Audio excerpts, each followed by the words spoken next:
All right, welcome back to 5 on Fridays. Back with another one. My friend Megan Arnold from Front Street Fitness / Ohio Health is back again. Megan, how are you today? I'm doing great. Doing great. Thanks. Happy to have you back. We're switching it up. Last time we talked to you, we were talking about fitness myths. This time, we've got a few Q&As that have been handpicked by you. We've heard some people in Front Street Fitness. We've gotten a couple emails. Some people have reached out, and now we've got some questions. I'm going to pepper you with 4 of them. You hit us with some answers, Megan. How's that sound? Sounds good to me. Okay, first question. Should I stretch before or after my workout? Oh, that's a great question. Typically, the American College of Sports Medicine recommends a dynamic warm-up pre-workout and more of a static stretch post-workout. So what that means is you can kind of think of a dynamic warm-up as priming your body to whatever movements that it's going to do during the meat and potatoes of the workout. You want to move the body through the range of motion that it's going to be doing and not necessarily taking it to the end point in the range of motion and holding it there. Those muscles aren't quite warm enough to do that yet. So when it comes to stretching, we like to say movement before, slow static stretch after. That makes a lot of sense. And I think about it, especially relative to how it used to be taught. Everyone was sort of taught to sort of hold a stretch, count to 10, but you're standing still or you're, like a toe touch. You're bending down as far as you can and holding that for a second. Essentially, what you're telling us is that school of thought has sort of changed over time. And before you do your exercise, we'd like to do this dynamic movement, aka not standing still or holding a certain position, but actually kind of being mobile through your stretch to get you ready for the movement you're going to do during your exercise. Perfect. Perfectly said. Yep. Okay, I've got a second question. Number 2, which should I do first in a workout, cardio or strength? It's hard because oftentimes there are not many absolutes when it comes to exercise recommendations. You've got to consider every body literally is different. Everybody's built differently. Everybody has different goals. Everyone has different fitness levels. So really it depends. Oftentimes, if you're wanting to build muscular strength, if you're wanting to get stronger, then you're going to want to do your weightlifting, your resistance type movements first. If you're somebody who is training for a marathon or some sort of cardiovascular event, obviously you're going to want those adaptations in your body's physiology to adapt, to help you run, to help you swim, to help you bike. So you're not going to want to go in and lift a whole bunch of heavy weights right before you have to go out on a long bike ride. So in that regard, there is really no absolute this way or that way, but it really just depends on your goals and whether or not you're training for a certain event, whether or not you're training for some sort of body recomposition. If you're training for some sort of body recomposition, then the recommendations are going to be different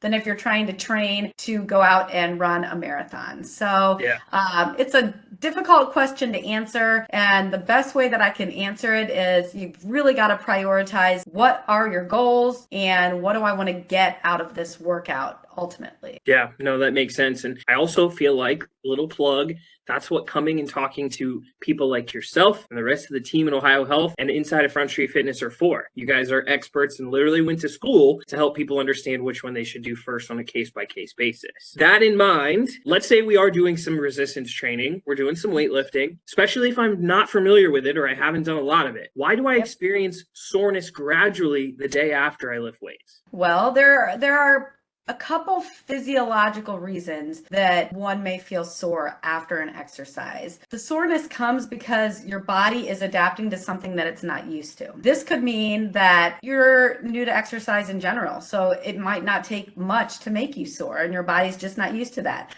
Or you could be used to exercise, but a certain format or a certain modality, and then you throw something new or a new exercise in there, and then your body gets super sore because, again, you may be trained to a certain format, but then you throw something new at your body and your body needs to adapt. Physiologically, why is this happening? If you're strength training, or even if you're doing more of a cardiovascular workout, there's going to be some breakdown in muscle tissue, and that breakdown, those small little microfiber tears, that can cause some delayed onset muscle soreness, or DOMS is what it can be referred to, and typically that will be felt by an individual 24 to 48 hours after the workout. Another reason that you may feel a little bit of soreness is your body produces byproducts that can change the pH in your blood when you're exercising, and this can happen a lot of times if the exercise is pretty intense, and that acidic type condition can cause your muscles to have that like burning sensation. And that typically is felt more acutely, like while you're working out, when you say, I can feel the burn, but it can also have some residual effects as well and lead to some soreness post training as well. That's so interesting. I love that you kind of explained it in a variety of ways, because it's usually not just one specific thing. DOMS, that one is so funny. I remember in college, after being in the marching band, we would get sore, right? We would have DOMS, and I remember somebody named him Dominic, like, oh, Dominic's coming to hang out with us. So just having some fun with it. But yes, that delayed onset muscle soreness is no joke. It is real. So, all right, question number 4, our final for today. How do you stay motivated? Oh, okay.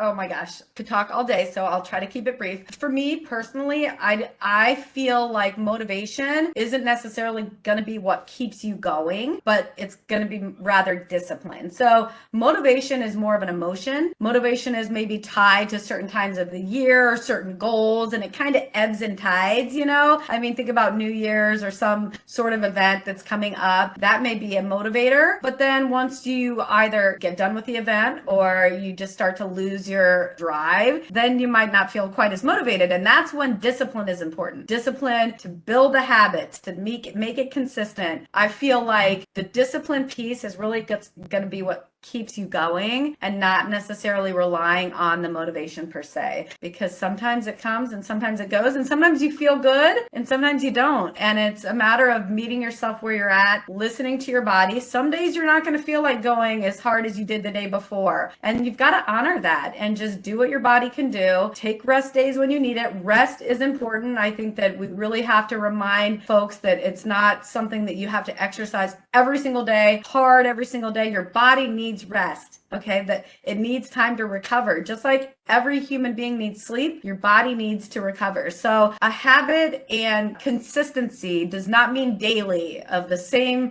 intensity, the same workout. Consistency means just getting into a habit of what works for you, whether it's 2 days a week, whether it's 3 days a week, and then relying on that to continue consistently. I really like that. I had never really heard anyone explain it that way. The idea that I'm looking to stay motivated, but motivation in general is a fleeting emotion that comes and goes and wavers. I really like the idea of I'm trying to stay disciplined, right? Or I'm trying to stay sort of in a habit. That's a much different way to look at it, and hopefully a more sustainable and sort of long-lasting way to do it. And that's actually a great spot for us to pause for today. That's 4 quick questions, Megan. I appreciate the insights and the advice. I think you're phenomenal at explaining these things to us. Hopefully everybody's learning a lot. Just like we did last time we had you on, if you've got more questions, email them if you've got more questions about this so we can have additional episodes of Q&A with Megan. I don't have anything else for you. Thank you so much for your time, Megan, and your expertise as always. Thank you.